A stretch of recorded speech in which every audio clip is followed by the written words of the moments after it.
Hello and welcome to Future Squared. Stephen Hawking once said that intelligence is the ability to adapt to change, so let's adapt. My name is Steve Glaveski, and each week I'll bring you conversations with preeminent thought leaders from a variety of fields to help you think in a multidisciplinary way, kick goals in your professional and personal life, and better navigate what is fast becoming a brave new world. Future Squared is brought to you by Collective Campus, an innovation accelerator that works with organizations to unlock their people's latent potential to create more impact for humanity and lead more fulfilling lives. If you need help driving your organization's innovation strategy, visit collectivecampus.io. And without further ado, come with me if you want to live.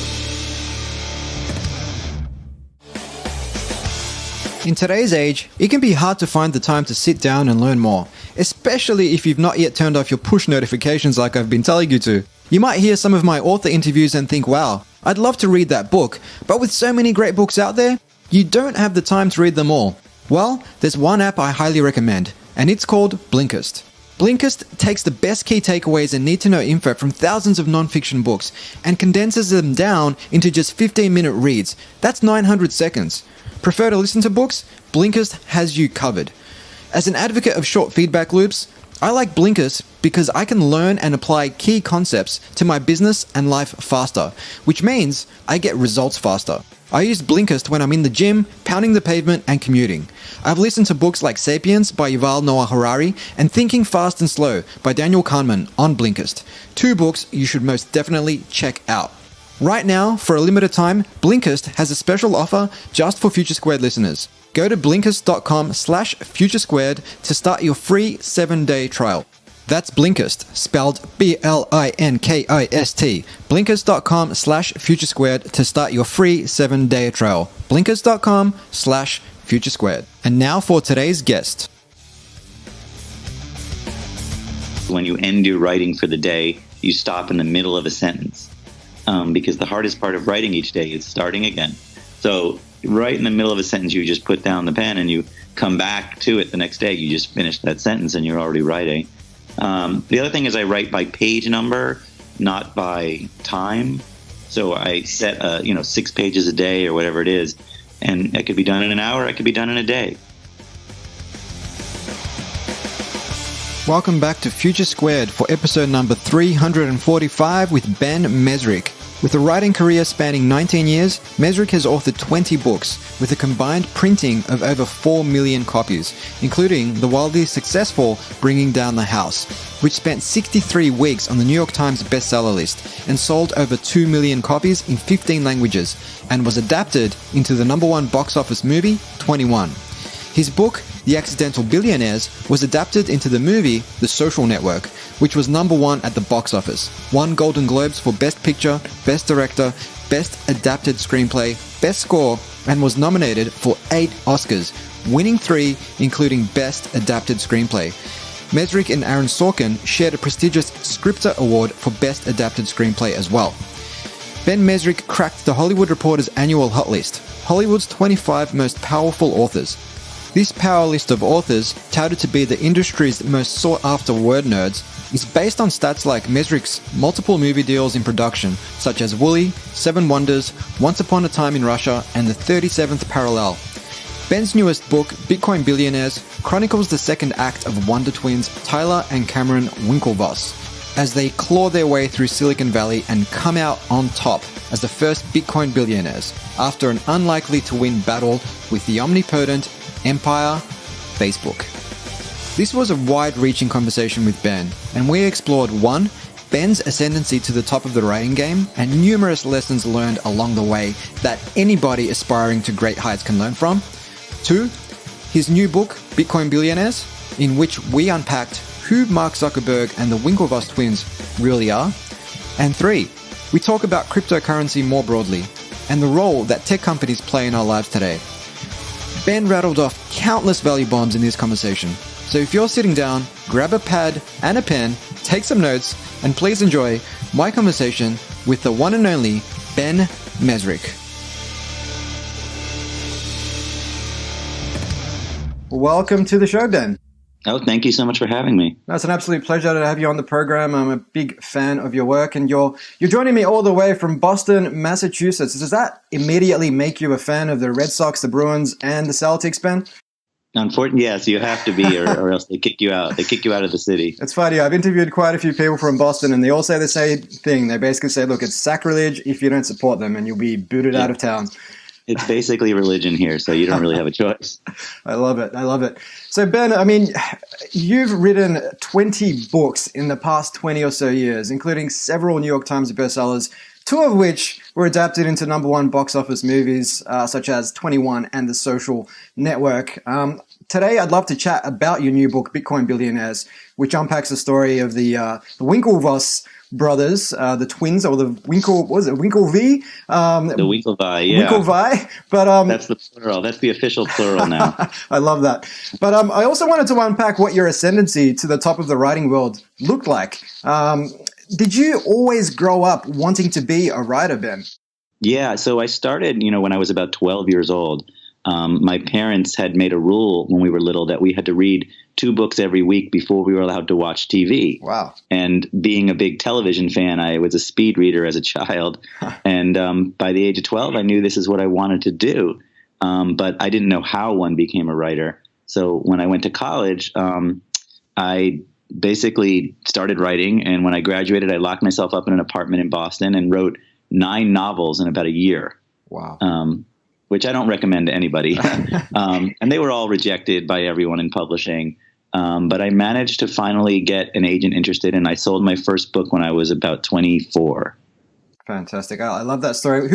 Did you have any childhood favorites, Ben? I did. So, I mean, when I was in high school, I was obsessed with Bret Easton Ellis and Jay McInerney. Mm-hmm. And that nearly ruined my life because when I set out to be a writer, I tried to write like them. And so everything was taking place in bars in New York City. And, there was a lot of stuff that wasn't selling at that point in time. And so then I discovered Michael Crichton, and I decided to try my hand at thrillers.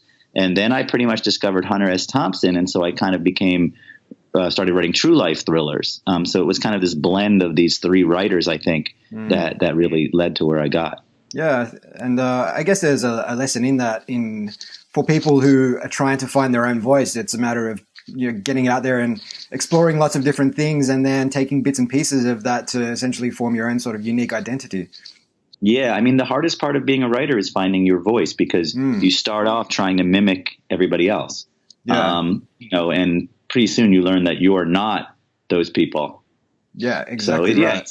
that's the big part of the game. Yeah, and I mean, when you were in college, you said you wrote 9 novels and you don't recommend them to anyone. But in terms of those 9 novels and what writing them did for you as an author, as a writer, what would you say the benefit of writing those 9 books in such a short amount of time was?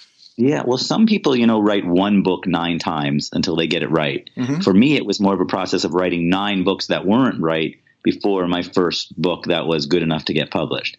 So I think I learned how to deal with multiple characters, how to get away from all the amateurish things that you do in the beginning of your writing career, and figure out, plotting and things like that. So for me, it was a process of just getting all this bad writing out of me, I think. Mm-hmm. But, different writers have different processes of getting there.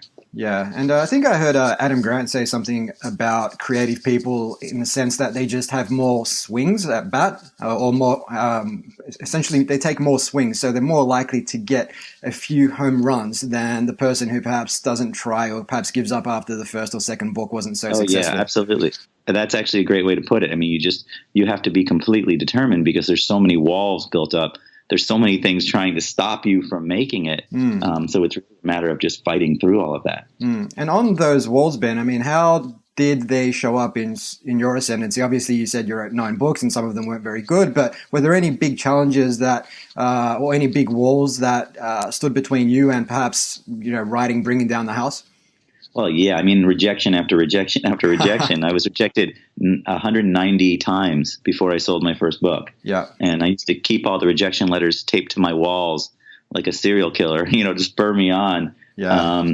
And then even when I sold my first book, it came out, nobody read it. Second book came out, nobody read it. I actually had written 6 books before Bringing Down the House. that were all published that nobody read. So Bring It Down the House was actually my 7th book, but my first successful book. Wow, that's amazing, and I guess the lesson there is also that every no gets you closer to a yes, essentially. And I've only published one book through a legitimate publishing house, and even then it was after like 39 rejections from agents and publishers and whatnot. And I always say, hey, with every rejection, you can learn something. You can potentially go back to them and find out why they rejected you, and perhaps with every subsequent pitch, update it accordingly, and you're more likely to get closer to that yes. Yeah, I agree. I mean, everyone I've worked with since I became successful, I have a rejection letter from. Yeah. So my current agent, my current editor, they've rejected me in the past. That's beautiful. It's kind of like I remember reading a Airbnb rejection letter from an early stage venture capitalist, which said, hey, cool idea, but we just don't think that the market size for what you guys are doing is big enough. And this was from like 2007, and now they're worth what, $30 billion US. So yeah. I'm sure they've stuck that one on their wall as well. Great. Yeah. So a lot of the people that I've spoken to on this show, Ben, I mean, I'm talking to high performers across lots of different fields. And while they're all working really, really hard, many of them will also, they won't discount the role that luck played in their success. How would you say luck has shown up in your success? Well, I mean, I think, a lot of that is being in the right place at the right time, and you can't really control that. I ran into the MIT blackjack team, these college kids who were making millions playing blackjack just serendipitously at a bar. Yeah. I saw these kids there, and they had way too much money, and it was all in $100 bills. And I started hanging out with them. I started going to Vegas with them, and I saw the system. And so I was in the right place at the right time. And then when I wrote about them, it just exploded, and it kind of changed my whole career. And I guess the more you do the work, the more you put yourself out there, the more likely you are to have those serendipitous exchanges.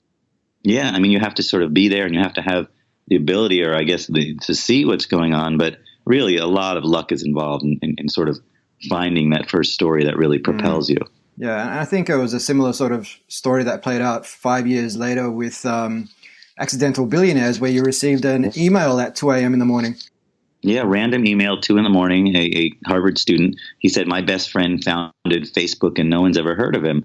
And I went out for a drink, and in walked Eduardo Saverin, who was played by Andrew Garfield in the movie. And he sat down, Eduardo, and just started to tell me this crazy story about how, in his words, Mark Zuckerberg screwed me. And he went on from there to tell me this story about him and his friend Mark, and how they couldn't meet girls. And Eduardo got into a finals club, but Mark couldn't. So Mark hacked all the computers at Harvard, pulled up pictures of every girl on campus, and made a website where you could compare the girls at Harvard. Yeah. And that led to the attention of the Winklevoss twins. And they hired him to work on their website. And Mark just, screwed them over and launched Facebook. And, the rest is in the movie, but basically ended up getting sued by Eduardo, sued by the twins. And it's just this crazy story. Yeah. And I understand Eduardo also placed a restraining order on you after the book proposal for... Well, what happened was my proposal leaked onto the internet. And at that moment, Facebook settled with Eduardo for what became $5 billion. Just a small sum. Right. And part of the settlement agreement was that he was never allowed to speak to me again because they were trying to stop the book from being written. So he had to send a legal restraining order to me. He broke up with his girlfriend because he was dating my wife's best friend. And he moved to Singapore. So, I get it. For $5 billion, everyone I know would cut off contact with me. So it's a fair thing to do for that kind of money. But yeah, I haven't spoken to Eduardo since. Yeah, no, and that makes a lot of sense. So I guess on the back of the success of the movies 21 and The Social Network, you probably gained quite a bit of notoriety amongst college students. I imagine nowadays, I remember reading something whereby you were receiving 30 to 40 emails a week from college kids wanting to tell their story. Are you still receiving those kinds of emails? Yeah, every time I do a book and I go on tour, I just start getting this torrent of emails to my website, to my Twitter, to my Instagram, just pitching story ideas. And most of them are, not something I would write about, and a lot of them are from prison. But every now and then, one of them is something that I really look at. Yeah, I love that. So I guess 20 books into your career, Ben, 20 years into your career, essentially, well, actually more than 20 years now. How do you essentially maintain your energy and enthusiasm for your work? I mean, it's all about the stories. You find one of these compelling stories and it just throws you into that world, and you live vicariously through the characters. You just kind of disappear into it. So until I find the story, I don't write at all. I mean, I'm not motivated to do anything.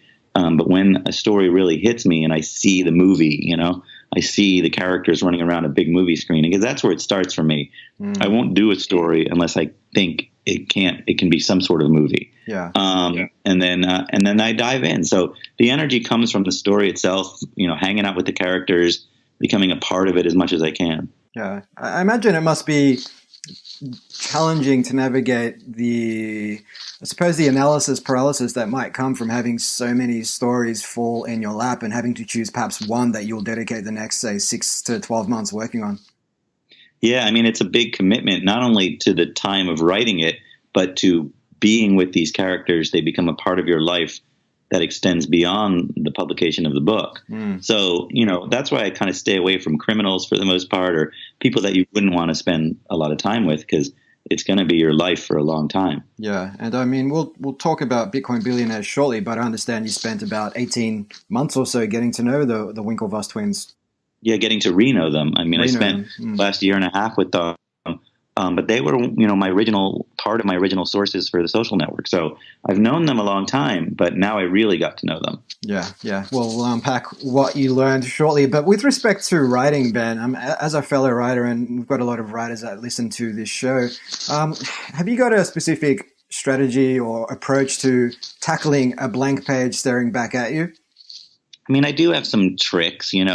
One of the tricks is when you end your writing for the day, you stop in the middle of a sentence, because the hardest part of writing each day is starting again. So right in the middle of a sentence, you just put down the pen and you come back to it the next day. You just finish that sentence and you're already writing. The other thing is I write by page number, not by time. So I set 6 pages a day or whatever it is, and it could be done in an hour. It could be done in a day. So that's pretty much how I do it. Yep. I love that approach, especially stopping in the middle of a sentence. And I think people do similar things where they will write down their to-do list for the following day before they leave the office. And therefore, when they sit down, they're ready to go, rather than spending 10 to 15 minutes kind of trying to disorient themselves and figure out what they're going to do that day. They can just get into flow. And speaking of getting into flow, how do you go about getting into that deep work state, Ben? I've gone through different rituals in my life. I used to actually play backgammon against myself, which is a weird little thing I used to do. Music is sometimes involved. I write during the day. I used to be a nighttime writer, but now I have little kids, so the night doesn't really work anymore. So I basically lock myself up and just try and get into that zone. Once I'm writing, I've already done the research. I've already done the outline. So it's just writing. Yeah, and I imagine you've got a pretty healthy relationship with your technology, and you put your phone away and you just focus on that one thing. Yeah, I mean, I've done different things over my career, but right now it's, the internet is a big part of your life, so there's no way to sort of turn it off. I'm not one of those writers who disappears into the woods and writes, but I have disappeared into Vegas and written before, going somewhere where, it's 24-hour city where you can get food at any time. That sort of thing works well. Okay. Most people, when they escape to Vegas, I don't think they're going there for the writing. Well, if you've been as much as I have, you're already sick of the other stuff. Fair enough. Well, you have written several books about Vegas and casinos and whatnot and blackjack, so I totally get that. On writing stories, stories are powerful, not just when it comes to writing books, Ben, but also they help us essentially connect with people, sell ourselves, sell our business, and so much more. What simple advice do you have for our audience when it comes to telling a compelling story? Well, you have to have a main character that is either likable or that you can empathize with. Can't just be a bad guy and can't just be someone you wouldn't want to follow. And that's a big part of it. Every character has to have a motivation that everyone can understand, I think.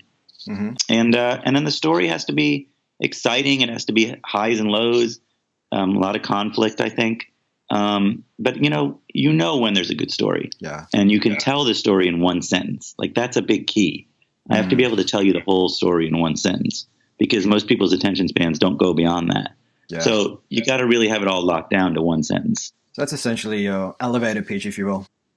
Yeah, an elevator pitch, or it's got to be something that you grasp instantly. Yeah, absolutely love that. So let's move on and talk about your new book, Ben, which we've hinted at a couple of times, Bitcoin Billionaires, A True Story of Genius, Betrayal, and Redemption, which, as you highlighted earlier, tells the story of the Winklevoss twins, who people will remember from The Social Network. And if they haven't seen The Social Network or read Accidental Billionaires, they should definitely check them out. I mean, it's obviously a logical follow-up to Accidental Billionaires. And as you said earlier, you had to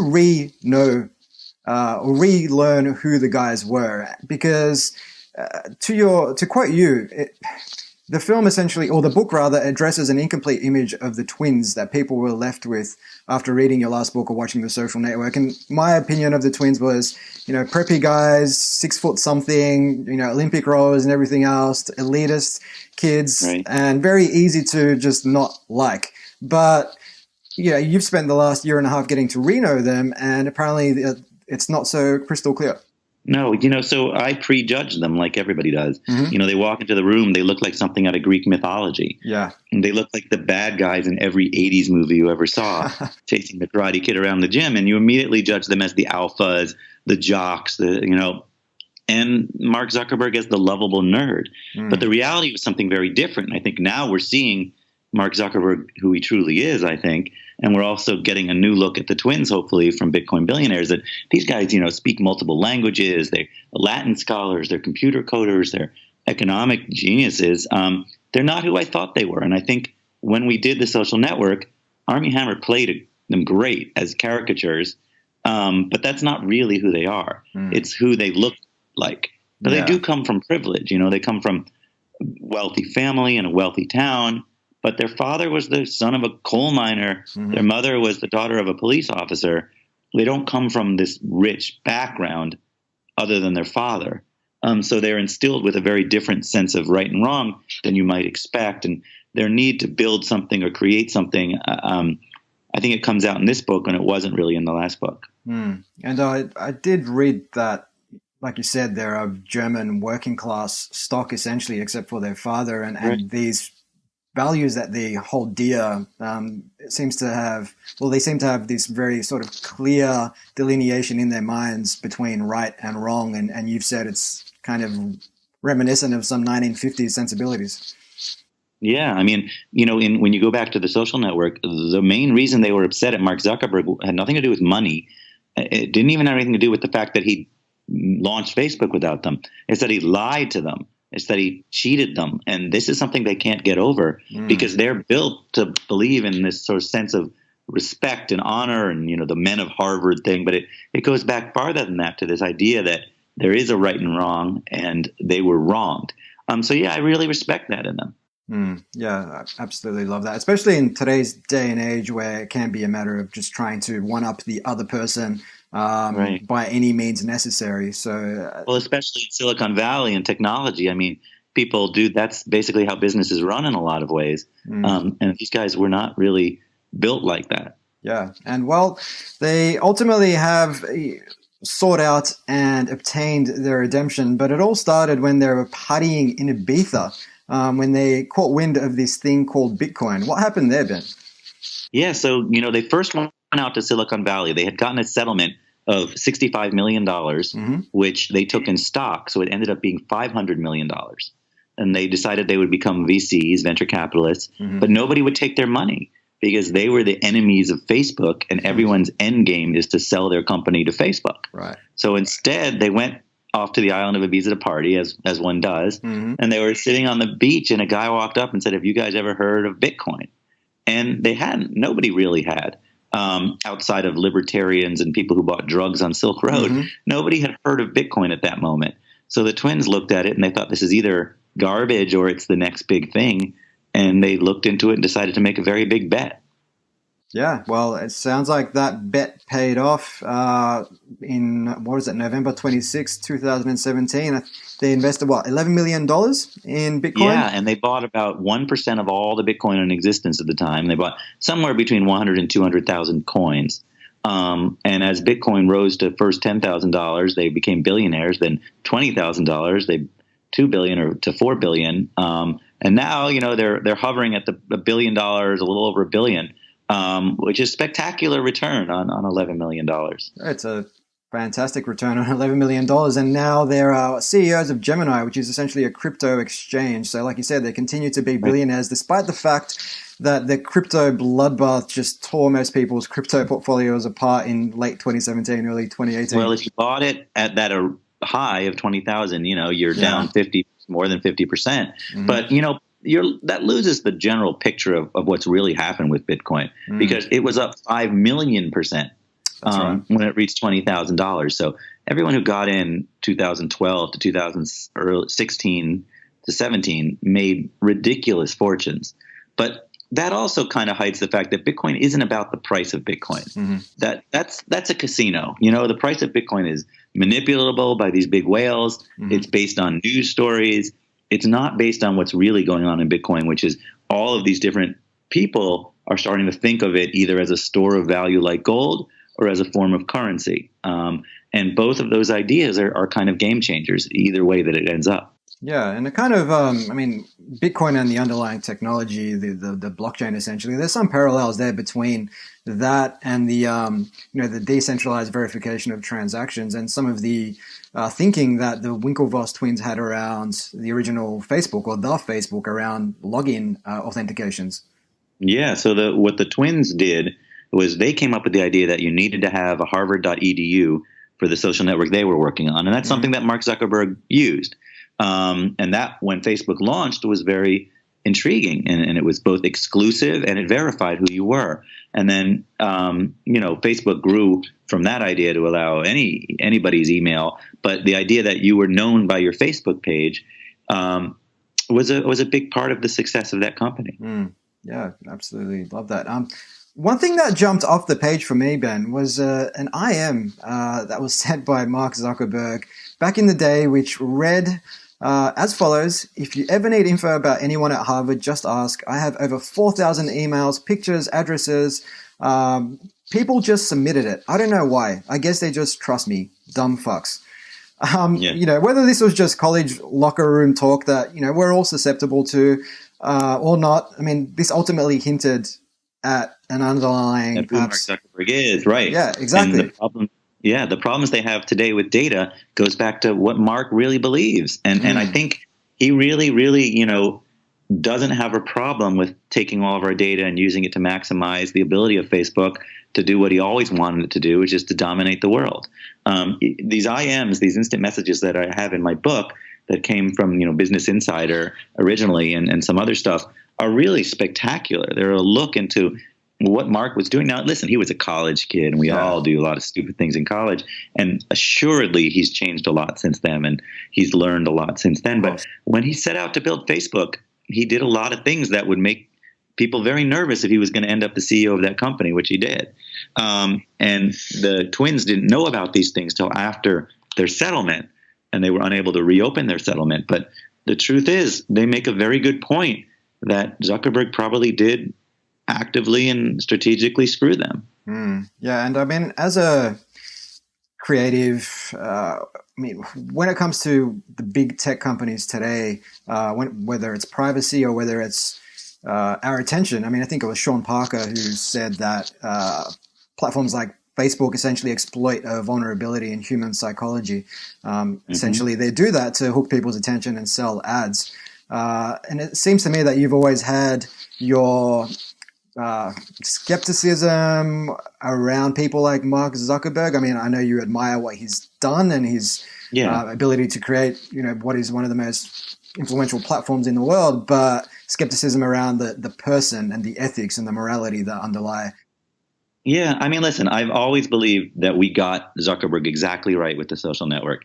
He's a genius. He created Facebook the way nobody else could have. He built this thing to change the social order. which he succeeded in doing. And the world became a world where a guy like Mark Zuckerberg could rule, really. But deep down, he's got some things missing. He's got the ability to sort of understand friendships in real life, I think, is missing. He lets a lot of people, who were in his life, who were part of Facebook, just disappear. And you'll see this over and over again, where people have either had a company acquired by him or were part of the original founding crew, who are no longer, who are now going up against Facebook, like Chris Hughes, who says we should break up Facebook, and other investors who say we should destroy Facebook. And this all goes back to who Mark Zuckerberg is. Yeah. And I guess now we're seeing that with his amassing of a lot of power and behavior that doesn't necessarily align with society's values. We're getting a lot of pushback, and we're getting appearances at Congress and all the rest of it. Mm-hmm. Yeah. I mean, the question is, what do you do now with this massive company that most people in the world now spend all their time on? So much power loaded into this one guy. And now, we're seeing that it's doing things that we don't necessarily love, and yet none of us really want to get rid of it. Because we also really use it and like it. So it's a tough question of what do you do with this?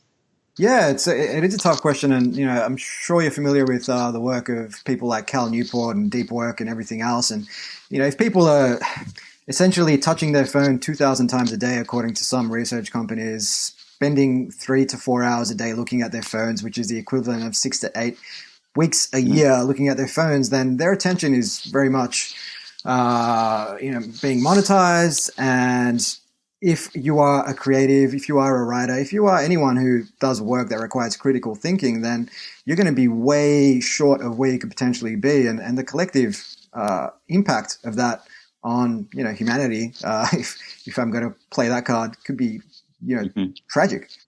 Well, listen, you can look at it like the book industry. I mean, the whole idea of sitting and reading a book for 2 hours on an airplane just kind of vanished. It's everyone consumes in much smaller quantities again, essentially, but more of it, but in clips, and also, I mean, we've shifted, and it's hard to sit here and say, okay, it's bad or it's good, because the reality is we were different than our parents' generation, and they were different than their parents' generation. We can't expect the next generation to do what we did. And I think as a creative, the goal for me anyways is to try and figure out a path. People still want content. They're just digesting it in a very different way. And Zuckerberg was a big part of how that happened. But the reality is everything moves much quicker today, and you have to figure out a way to reach the people you want to reach in a new format. Yes. So that's something I wanted to touch on with respect to reaching the people we want to reach with a new format. I mean, people's attention spans tend to be a little bit lower today than what they used to be, say, 10 or 20 years ago. And do you write with that person in mind and say, okay, I've got to make this next, say, section of the book compelling because I know that someone's going to reach for their phone any minute?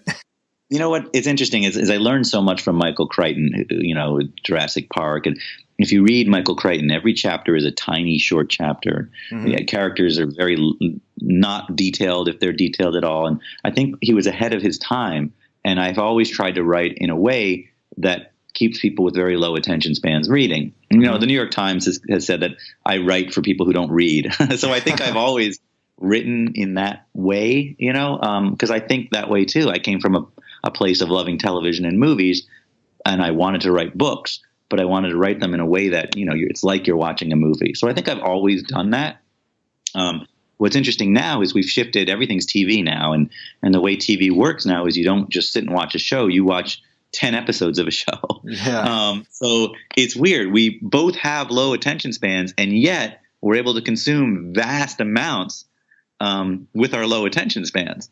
So I think a book has to feed into that. I think short chapters, I think quick moments, I think you can get concepts like Bitcoin into a book, but you find a way to get it there, in a palatable way. And I think that's where the Winklevoss twins come in such a big way, not just in my book, but in the world of Bitcoin. Because if you're looking at Bitcoin and you're thinking blockchain, or you're thinking some economist somewhere, you're not going to be excited by it because it's just too hard. And but then you see the Winklevoss twins and diving in like something, like I say, out of Greek mythology, and it starts to intrigue you. And I think they can bring a lot of mainstreaming to the whole idea of crypto. Yeah. Well, I guess if you can take a complex topic like crypto, like blockchain, simplify it and wrap it around a compelling story, then you can go a lot further than, say, a techie who's just going to speak about it in terms of the technology. Yeah, see, I never wanted to write about Bitcoin. I'll tell you, I've been pitched Bitcoin so many times over the past 2 years.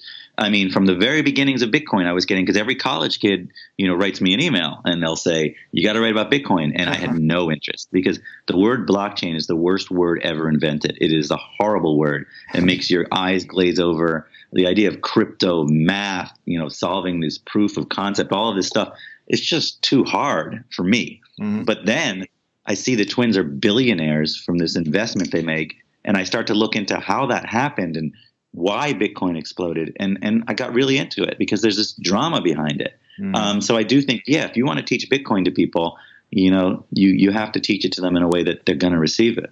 Yeah, no, there's quite a bit of drama, and it's funny because I've had people on the show who, like Andreas Antonopoulos, who's one of the biggest names in the Bitcoin community. And of course. And these people are brilliant people. Brilliant.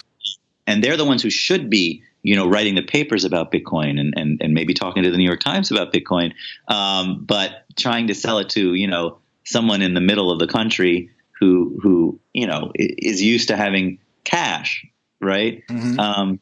That's a hard way to sell that, I think. Yeah, definitely. And even when it comes to articulating what it is and how it works, and some of the greatest minds in that industry still struggle to articulate that for someone who, say, lives in the the Midwest and only knows cash. Yeah, and what people don't realize is, it's very simple. It's like your cash is already digital. The only money you actually have is what's sitting in your wallet right now.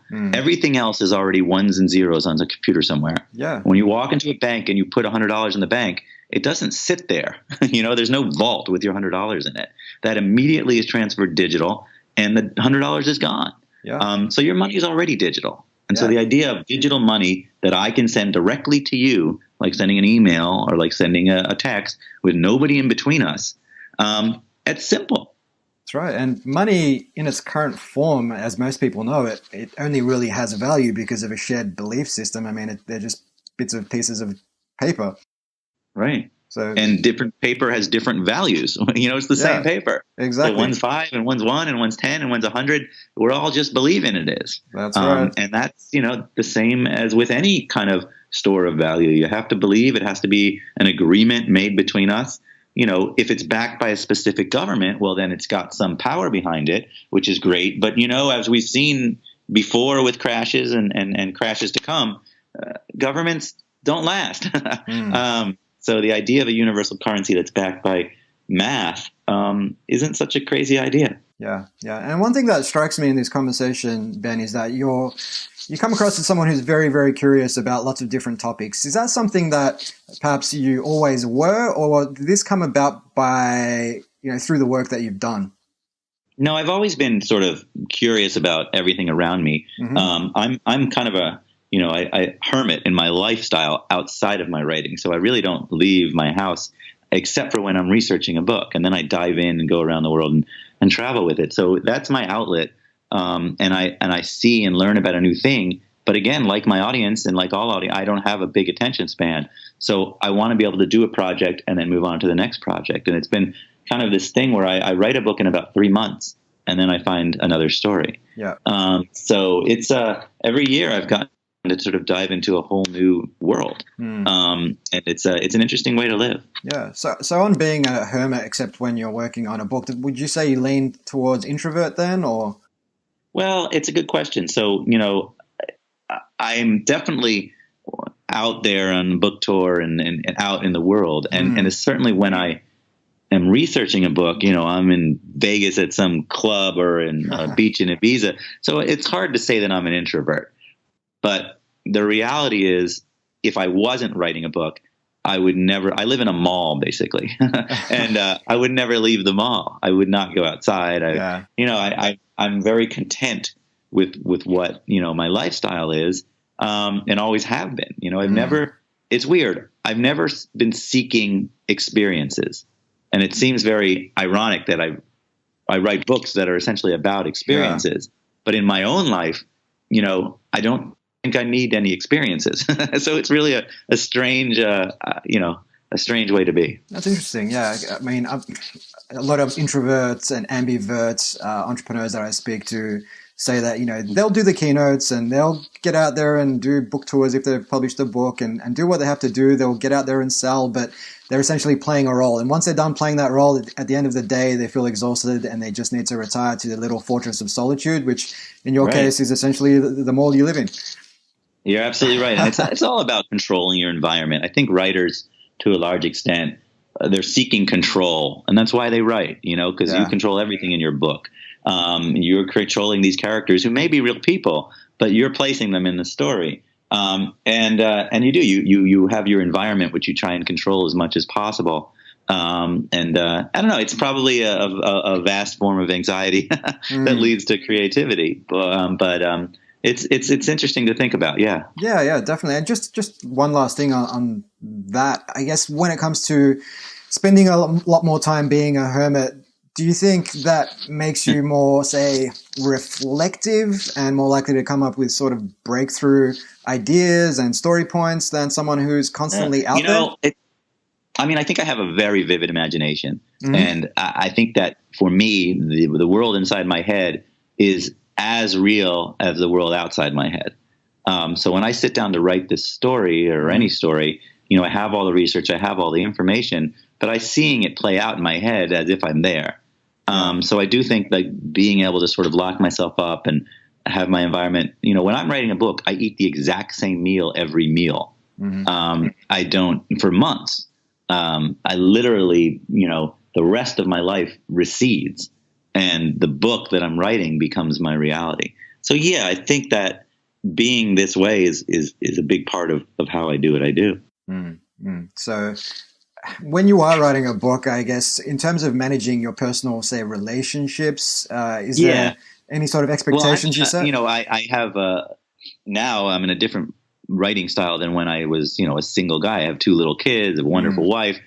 So I essentially have 2 parts to my personality where, I'm the hands-on dad. 2 nights ago, I did the night at the museum or the Museum of Science where I slept over with my kid. I'm very hands-on, but then when I'm writing, I'm locked up in a room. Yeah. So you really just have to sort of compartmentalize. I think I'm very good at compartmentalizing things.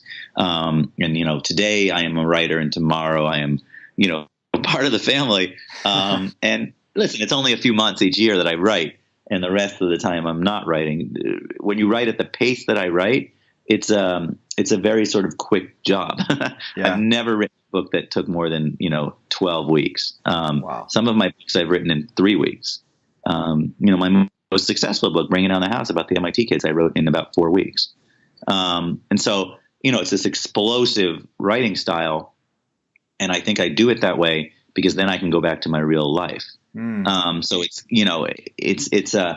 it's an interesting thing, and every writer is totally different. I've seen writers with a very different style than mine and different lifestyles. But I thought having kids would make it harder to write, and the reality is it's made it better because I have less time.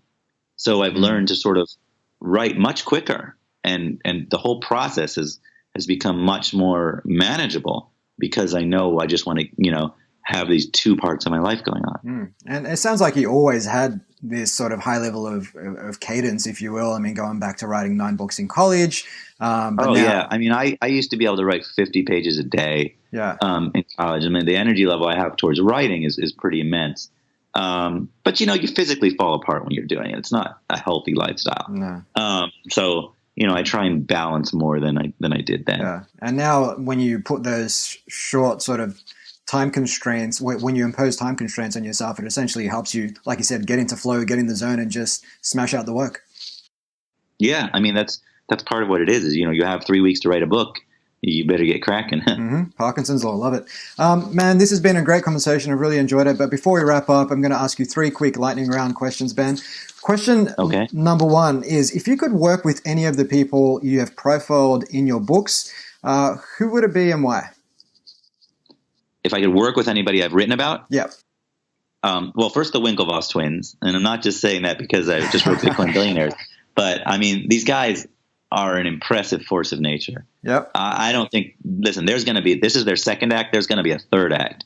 I think these guys could genuinely be two of the most successful people on the planet when they're done. So that's two. And then I wrote a book with Dr. George Church, who is the scientist who's bringing back the woolly mammoth. Mm-hmm. And he's basically the Einstein of our times, and he's just a genius. And so spending time with him was a real treat. How far along are they when it comes to bringing back the woolly mammoth, Ben? Well, they're within 5 to 10 years. But they've already brought back specific genes. Prehistoric genes are living in petri dishes in his lab. Wow. Have they, I imagine in your book, and excuse me, I haven't read it, but have they thought about the ecological impacts of doing so? Yeah, it's actually, that's the reason they're doing it, is they're going to unleash a herd of woolly mammoths around the Arctic Circle, and the woolly mammoths actually preserve the cold. They end up actually tramping down the tundra and making it less likely to melt. Wow. So woolly mammoths were actually a reason why the tundra was frozen for so long. It's a really crazy sort of story, but you got to check it out. Yeah, I definitely will check it out. I think you just sold it to me. Question number 2, Ben, is if you could ask anyone a question, dead or alive, who would it be and what would you ask? Wow. That's a great question. Oh, wow. I would ask Jay McInerney, if he, well, it's a hard question to ask, but he caught such fire with his first book, Bright Lights, Big City was such an immense work. And I think it's very difficult to recover from something like that. Yeah. So I would like to know, it's a more general question, but he doesn't seem to write that much anymore. And I wonder if it all goes back to how incredibly huge that book was, not just as a bestseller, but as a work of literature. Yeah, it's hard to live up to, essentially. And I guess we see that play out in music as well. There's been so many bands over the years who had a huge debut album and then they kind of vanished. And you wonder, well, maybe they just don't want to write anymore because that's it. That's what they did. Yeah. So it's interesting. It is. And lucky last, Ben, this is more or less a lifestyle design question. Do you have any sort of daily rituals or routines that help you stay on top of your game that we haven't discussed already? Oh, I think the key to being a writer is ritual. It is the ability to do the exact same thing every day for months on end. And that's a hard skill to conquer because anything else will deter you from the path you're on. So getting into a routine that's like, almost military, whatever it is one of the keys to creativity. Yeah. And I imagine in that case, when you've essentially been doing something day after day after day, your brain basically writes a script which says, okay, we're just going to do this anyway, kind of like going to the gym religiously. Right. To the point where regardless of how you feel emotionally or physically, you're just going to show up day after day regardless. Exactly. I mean, you just get into that zone and then you just keep going until you're done. Love it. Well, Ben, this has been a great conversation. If people want to find out more about you, they can hit you up on Twitter at Ben Mezrich. They can check out your website, benmezrich.com. And of course, they can go to Amazon to buy one of your 20 books, or all 20 if they're that way inclined, including your latest book, Bitcoin Billionaires. Anything else you'd like to point our listeners to before we wrap up? No, that's it. Thank you so much. This was a lot of fun. Awesome. Thanks, Ben. Hope you have a great rest of your day. Yep, have a good day. Hi guys, Steve again. I hope you enjoyed this episode. If you'd like to receive a weekly email from me, complete with reflections, books I've been reading, words of wisdom, and access to blogs, ebooks, and more that I'm publishing on a regular basis, just leave your details at futuresquared.xyz/subscribe and you'll receive the very next one. If you're picking up what I'm putting down, take a minute to like, share, or subscribe on Apple Podcasts, Google Play, Spotify, or wherever you get your podcasts. It goes a long way to giving the podcast the exposure it needs so I can continue bringing you guests and conversations of the highest caliber. You can catch me on Twitter at Steve Glibeski and on Instagram at TheSteveGlibeski. Until next time. Hasta la vista, baby.